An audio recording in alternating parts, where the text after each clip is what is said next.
노후를 대비하고 사회 참여를 지속하기 위해 또 건강한 신체와 정신을 위해서는 은퇴 후에도 재취업이 반드시 필요한데요. 영상을 클릭하신 분들 중엔 나이 먹고 무슨 자격증에 재취업이야 라고 생각하시는 분들도 분명 계시리라고 생각합니다. 하지만 노후라고 다르지 않습니다. 대한민국이 고령화 사회로 진입하면서 퇴직 후 인생 2막의 설계가 화두로 떠오른 지는 이미 오래전입니다. 통계청의 조사 결과에 따르면 55세에서 69세 중 은퇴 후에도 계속 일하고 싶다는 사람은 72.5%에 달했습니다. 응답자들은 평균 71세까지 계속 일자리를 희망했고 희망임금으로는 월 150만 원에서 200만 원이라는 답변이 제일 많았습니다. 주변을 보면 은퇴 후 굳이 일을 안 해도 노후를 보낼 수 있을 만큼 여유가 있으신데 일을 계속 하시는 분들이 있습니다. 이처럼 은퇴 후 제2의 직업을 찾는 데에는 금전적인 이유만 있는 것은 아닙니다. 은퇴 후에는 필연적으로 자존감 하락과 공허함, 우울 등이 찾아오기 마련인데 시니어 취업은 이를 해소해주는 가장 큰 역할을 하게 되는데요. 뿐만 아니라 경제적으로도 여유가 생겨 자기를 책임질 수 있게 됩니다. 늙어서 괜히 자녀들 눈치나 보며 살 필요가 없다는 말이지요. 그렇다면 시니어 자격증은 어떤 특징이 있을까요? 시니어들은 취업에 즉시 활용할 수 있는 자격증을 선호하는 경향이 있는 것으로 나타났는데요. 오늘은 실제로 취득 후 바로 취업에 활용이 가능한 자격증 5가지에 신종직종 1가지를 더해서 총 6가지를 알려드리려고 합니다. 자격증 취득 방법과 현실적인 연봉 그리고 앞으로의 전망도 함께 말씀드리겠습니다. 메모하실 게 있으시면 중요 내용을 메모하시면서 들으시면 좋겠습니다. 오늘의 영상을 끝까지 시청하셔서 중년 노년에도 일하는 즐거움을 통해 더 풍요로운 노후를 보내시길 바랍니다. 50대, 60대 분들에게 첫 번째로 추천드리는 자격증은 바로 건축도장기능사입니다. 건축도장기능사는 건축물을 보호하기 위해 건물 내외부를 페인트 등으로 도색하는 작업으로 중장년 여성분들도 하실 수 있을 만큼 건설업종에서는 작업 난이도가 무난한 편인데요. 그래서인지 50대 이상 여성의 취득률이 2위로 선정될 만큼 시니어들이 선호하는 자격증입니다. 그렇다면 건축도장기능사가 되려면 어떻게 해야 할까요? 건축도장기능사는 필기는 없고 실기시험만 진행됩니다. 응시 자격에는 제한이 없으며 시험 일정은 1년에 총 4번이 있습니다. 실기 100점 만점에 60점 이상 취득 시 합격인데요. 합격률은 약 60%에 가까운 합격률로 높은 편에 속합니다. 준비만 꼼꼼히 하시면 한 번에 무난히 붙을 수 있는 자격증입니다. 실기의 경우 실제 재료를 가지고 도장 연습을 하는 것이 무엇보다 중요한데 유튜브 등으로 독학하여 준비하시는 분들도 있습니다만 학습 여건상 학원에서 공부하시는 것이 훨씬 많은 도움을 받을 수 있습니다. 그런데 생각보다 많이 드는 비용에 헉할 때가 있습니다. 이럴 때 학원 비용의 부담을 줄일 수 있는 국민내일배움카드를 활용하셔야 합니다. 은퇴 후 새로운 인생을 준비하는 분들에게 아주 큰 도움이 되는 자격증 지원 사업입니다. 내일배움카드의 신청 방법 등 자세한 내용은 영상의 끝부분에서 종합적으로 다시 말씀드리겠습니다. 건축도장기능사 자격을 취득하면 도장공으로 취업하는 게 일반적입니다. 앞으로의 취업 전망은 우리나라의 건축물 경우에는 노후화가 심한 상태이기 때문에 수요는 오히려 점점 높아지고 있다고 하는데요. 인테리어 업체로 취업할 경우 기업과 경력, 지역에 따라 다르지만 월 200에서 300만 원 정도이고 건설 현장에서 일할 때의 일당은 보통 15만 원에서 25만 원 수준으로 알려져 있습니다. 요즘에는 예전과 달리 건축물뿐만 아니라 금속, 목재 등 도장 범위가 넓어지고 있어 전망 또한 좋은 편에 속합니다. 또 도장공의 연령이 높고 젊은이들은 직업으로서 진입을 꺼리고 있는 실정이어서 중장년 이상의 인력 수요는 서서히 증가할 전망입니다.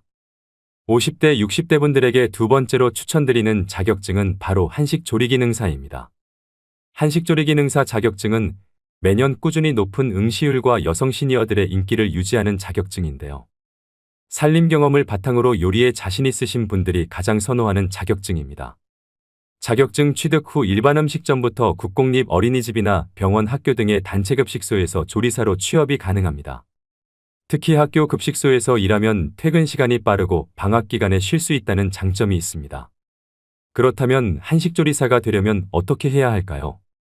한식기능조리사 자격증은 산업인력공단에서 시행하는 시험으로 나이나 경력, 학력 등의 응시 자격에 제한이 없습니다.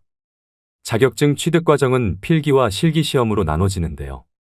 필기 시험의 합격률은 45% 정도로 1시간 동안 사지선다형 60문제를 풀어야 되며 60점 이상 맞으면 합격입니다. 문제집 한 권을 사서 2주에서 3주 정도 시간을 투자해 공부하면 무리 없이 합격하는 수준이라고 합니다. 반면 실기시험 합격률은 35% 정도로 결코 난이도가 낮은 시험은 아닙니다. 실기시험은 한식 메뉴 31개 중 2개가 랜덤으로 출제되고 70분 동안 주어진 재료로 조리해야 합니다. 특히 실기시험의 경우엔 공식을 잘 따라 하셔야 되기 때문에 학원에서 수업을 들으시는 게 보다 단기간에 합격할 수 있는 방법인데요. 한식조리 기능사 같은 경우도 내일 배움 카드로 실기시험에 대비한 교육비를 최대 100%까지 지원받을 수 있으니 꼭 활용해 보시면 좋겠습니다. 한식조리 기능사의 연봉은 종일근무 기준 평균 3,300만 원 정도입니다. 대부분의 어린이집이나 단체급식소 같은 경우엔 종일근무가 아닌 파트타임을 선호하는 경우도 많습니다. 결과적으로 한식조리 기능사는 신중년들에게 전망이 밝고 돈을 많이 벌겠다는 목적보다는 요리할 때 즐거움을 느끼고 시간을 유연하게 쓰고 싶은 분들에게 추천하는 자격증입니다. 50대, 60대 분들에게 세 번째로 추천드리는 자격증은 바로 떡제조 기능사입니다. 저도 이번 영상을 준비하면서 처음 접하게 된 자격증인데요. 여러분들도 아마 조금은 생소하실 거라고 생각됩니다. 하지만 떡제조 기능사는 블루오션에 해당하는 자격증 중에 하나라고 합니다. 최근 건강식인 떡을 비롯해 약과 한과 등 다양한 전통 간식들이 다시금 떠오르고 있는데요. 떡이 줄어든 쌀 소비량을 끌어올리고 있을 만큼 전통 디저트를 찾는 소비자 수는 꾸준히 증가하고 있는 추세입니다. 그렇다면 떡 제조 기능사가 되려면 어떻게 해야 할까요?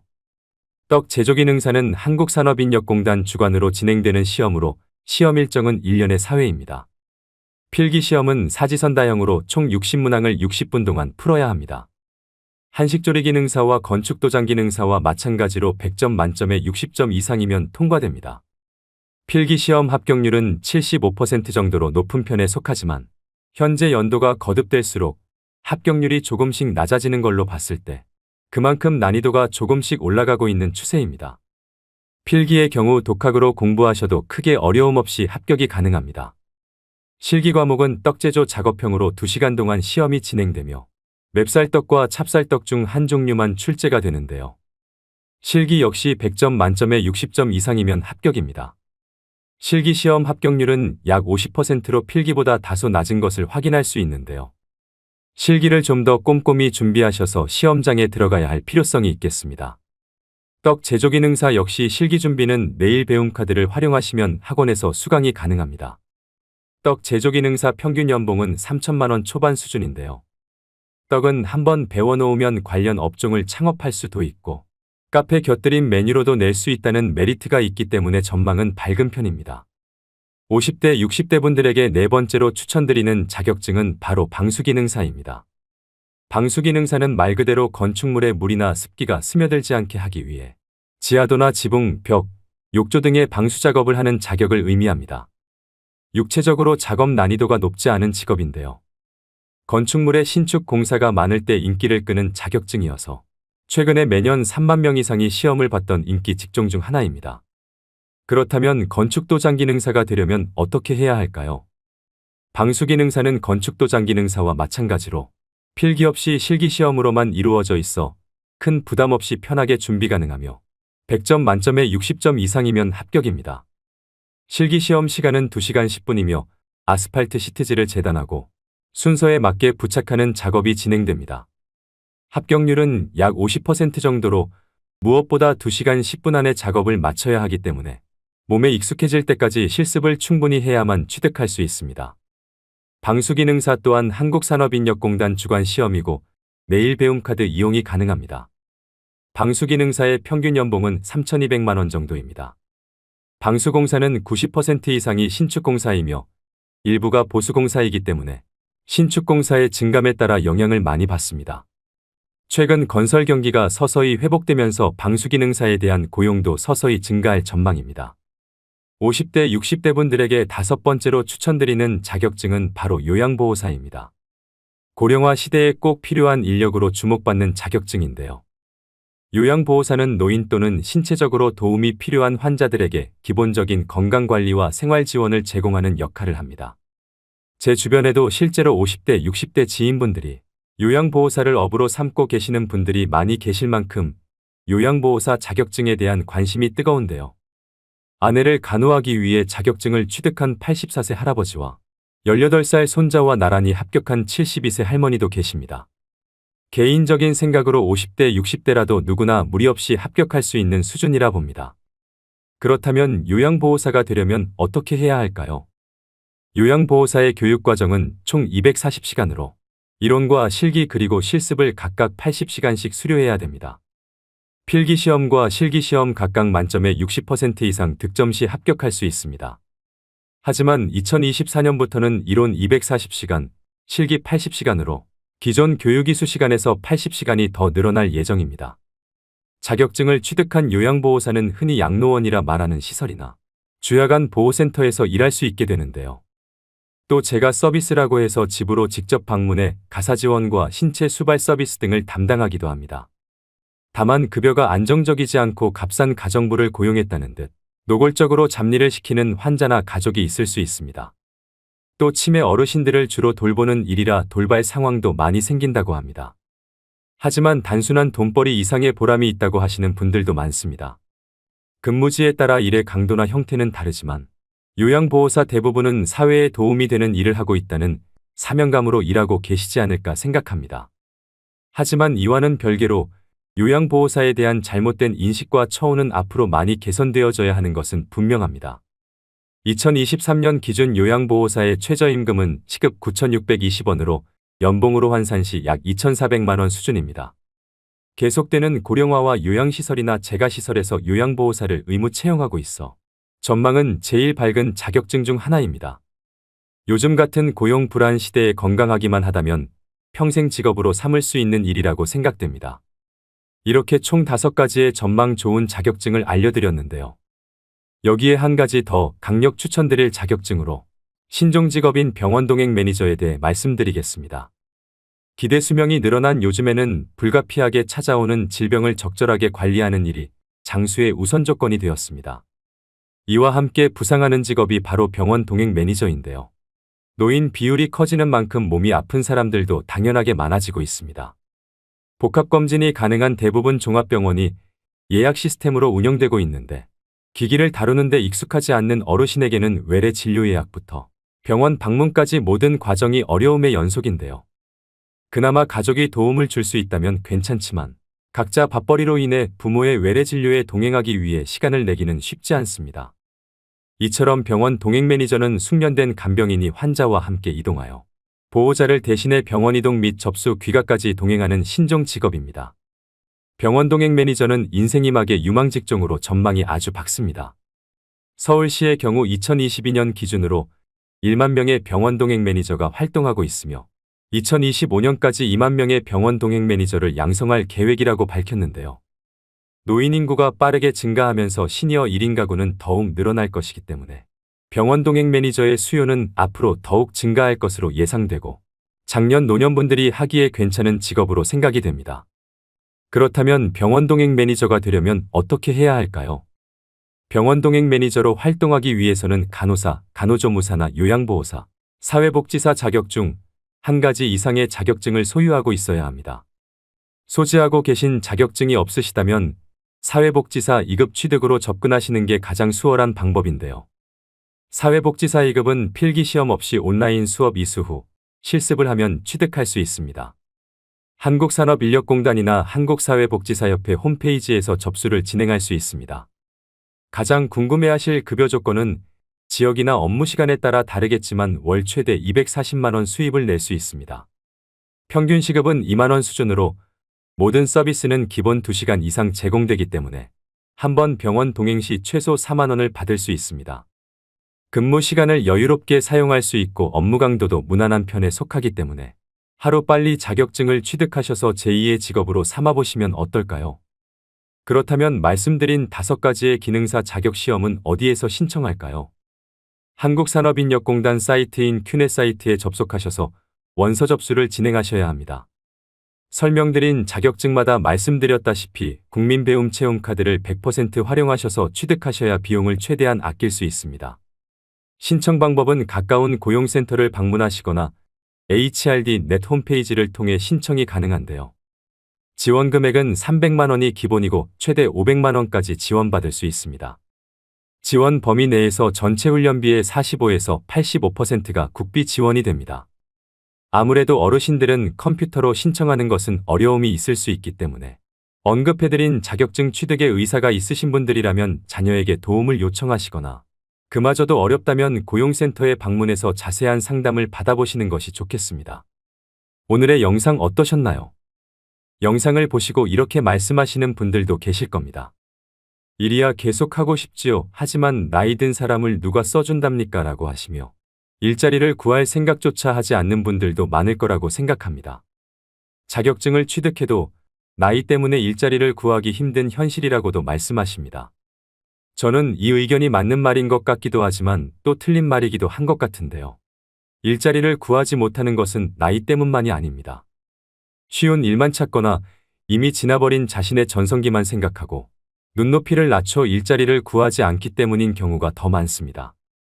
하늘은 스스로 돕는 자를 돕는다고 했습니다. 노후에도 일을 계속하겠다는 의지가 있으시다면 스스로 변하고 일자리를 얻기 위해 노력하셔야 합니다. 내가 과거에 무엇을 했느냐가 아니라 현재 내가 어떤 상황에 있고 앞으로 어떻게 살아갈 것인가를 정확히 인식하는 것이 중요합니다. 노후의 일자리를 위해 명심해야 할 것이 있습니다. 용기 있는 자가 일자리를 얻는다. 두드려라. 그러면 열릴 것이다. 마지막으로 구독자 여러분들이 이미 취득하셨거나 공부 중이신 자격증, 그리고 제2의 직업으로 삼고 계신 일이 있으시면 댓글로 공유해 주시면 감사하겠습니다. 또 궁금하신 질문을 댓글로 남겨주시면 성심성의껏 답변 드리도록 하겠습니다. 오늘도 노후의 지혜와 함께 해주셔서 감사드립니다. 황금빛으로 무르익어가는 여러분의 지혜로운 인생을 언제나 응원합니다. 오늘은 흥미로운 주제에 대해 다뤄볼까 하는데요. 성생활을 젊은이들의 전유물로 생각하는 시대는 지났습니다. 중년 노년기의 건강한 성생활은 활기찬 노후 생활을 영위하는 데 크게 기여한다고 해도 과언이 아닐 텐데요. 일부에서는 20대, 30대도 아니고 시니어가 무슨 성생활이냐고 민망해할 일이라고 치부하기 쉽지만 현실은 평균 수명이 늘어나며 성생활의 연장도 함께 이루어지고 있습니다. 흔히 중년 이후가 되면 성기능이 떨어지고 성에 대한 욕구까지 사라진다고 생각하지만 이는 잘못된 오해인데요. 그렇다면 얼마나 많은 시니어들이 성생활을 즐기고 있을까요? 결론부터 말하자면 60세 이상 노인 10명 중 7명 이상이 해당되며 대한임상노인의학회가 발표한 바에 따르면 60에서 64세는 84.6%, 65에서 79세는 65%가 현재 성생활을 하고 있다는 조사 결과가 나왔고 특히 80대의 36.8%도 성생활을 하고 있다고 응답했습니다. 성에는 정년이 없다고 할 만큼 60대의 절반 이상이 80대 시니어도 30%는 성생활을 하고 있다는 조금은 놀라운 수치이기도 한데요. 이는 중년 노년들이 성생활이 매우 중요하다고 인식하고 있다는 결과이기도 합니다. 오늘은 전문가들의 의견을 바탕으로 노년의 성생활에 관해서 여러분들과 이야기를 나눠보려고 합니다. 대부분의 시니어분들은 이 주제에 대해 공감하는 부분이 많을 것으로 생각되는데요.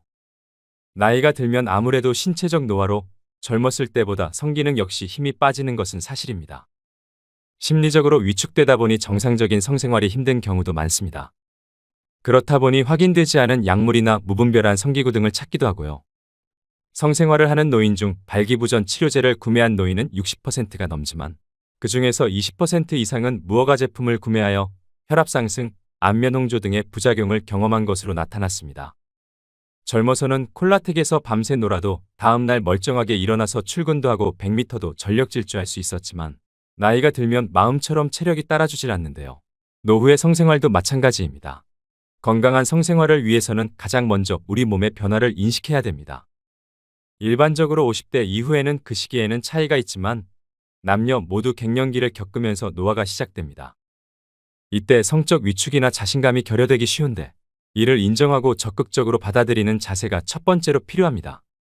젊어서처럼 자주 또 오래 유지하기 힘들다는 사실을 받아들이고 현재 상황에서 현명한 관계를 위한 방법을 찾으셔야 합니다. 젊었을 때나 신혼 때는 서로 눈만 마주쳐도 바로 불이 붙으셨을 텐데요. 나이가 들고 중년이 넘어가면서부터는 웬만하면 뭘 하더라도 반응이 없습니다. 세월이 가면서 삶에 대한 스트레스와 호르몬이 감소하기 때문에 일어나는 자연스러운 현상이죠. 그렇다면 어떻게 하면 노후의 성생활을 만족스럽게 유지할 수 있을까요? 먼저 나이 든 사람들이 받아들여야 하는 것은 노년의 성관계가 상대의 벗은 몸을 보기만 해도 가슴이 뛰면서 당장 발기가 되고 파트너와 키스만 해도 정신이 몽롱해지고 호흡이 가빠지는 젊은 시절의 사랑과는 같을 수가 없다는 점이고 그럴 필요도 없습니다.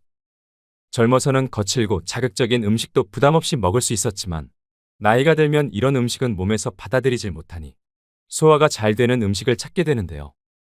노후의 성생활도 마찬가지입니다. 이제는 사랑을 나눌 때도 조금 다르게 접근해야 됩니다. 연륜이 쌓이고 경험이 많아지면서 우리의 성생활 목표가 단지 성기 결합에 있지 않다는 것을 깨닫게 됩니다. 젊을 때는 사비비주의 좀 더 자극적이고 과도한 성욕구에 치우쳤었다면 노후에는 만족스러운 성생활을 위해선 성관계 그 자체보다 중요한 것은 바로 친밀감 형성인데요. 노후의 적극적인 성관계는 서로에게 부담이 될 수 있습니다. 나이 들어서는 단순히 육체적인 관계보다 심리적인 요소가 많이 좌지우지 되기 때문입니다. 따라서 노후의 성생활은 일방적으로 강요하기보다는 서로 대화를 통해 계획된 성관계를 갖는 것이 이상적입니다. 또 노년의 성관계는 아무래도 감각이 점점 둔해지고 아내와 남편에게 많이 익숙해져 있기 때문에 변화를 주고 색다른 자극을 만들어 보는 것도 필요한데요. 익숙한 애무 방식에서 벗어나 안전한 섹스토이를 함께 사용하고 때로는 에로 영화를 함께 보는 것도 크게 도움이 됩니다. 전에 하지 않던 야한 농담도 상대가 불쾌해하지만 않는다면 새로운 자극이 될 수 있습니다. 그동안 전혀 가보지 않았던 모텔을 이용해본 노년의 부부들이 꽤 만족해하는 건 그 때문인데요. 중년 노년기 남성과 여성 모두 성관계를 갖기까지 시간이 전보다 오래 걸릴 수 있기 때문에 포옹과 키스 그리고 관계 중에 솔직한 느낌 공유 등으로 정서적인 자극이 필요합니다. 이렇게 그간 해보지 않았던 낯선 자극을 준비하기도 하고 편안한 익숙함을 주고받으면서 사랑을 나눌 수 있는 건 젊은 커플이 누리지 못하는 오래된 부부만의 강점이기도 합니다. 얼마 전 동네 아주머니에게 성욕 많은 남편 때문에 힘들다고 하소연하는 걸 들었습니다. 틈만 나면 몸을 더듬거나 잦은 관계 요구와 자극적인 성관계로 스트레스를 받고 있는데 어떻게 고민을 해결해야 할지 모르겠다고 푸념을 하시더라고요.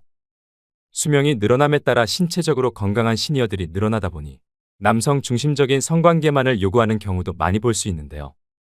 이런 과도한 요구를 하면 자신을 단순히 욕정을 풀기 위한 대상으로만 생각하나라는 찝찝한 기분이 들기도 합니다. 노년의 신체 변화에 대한 서로의 이해가 부족하면 이런 문제가 발생할 수도 있습니다.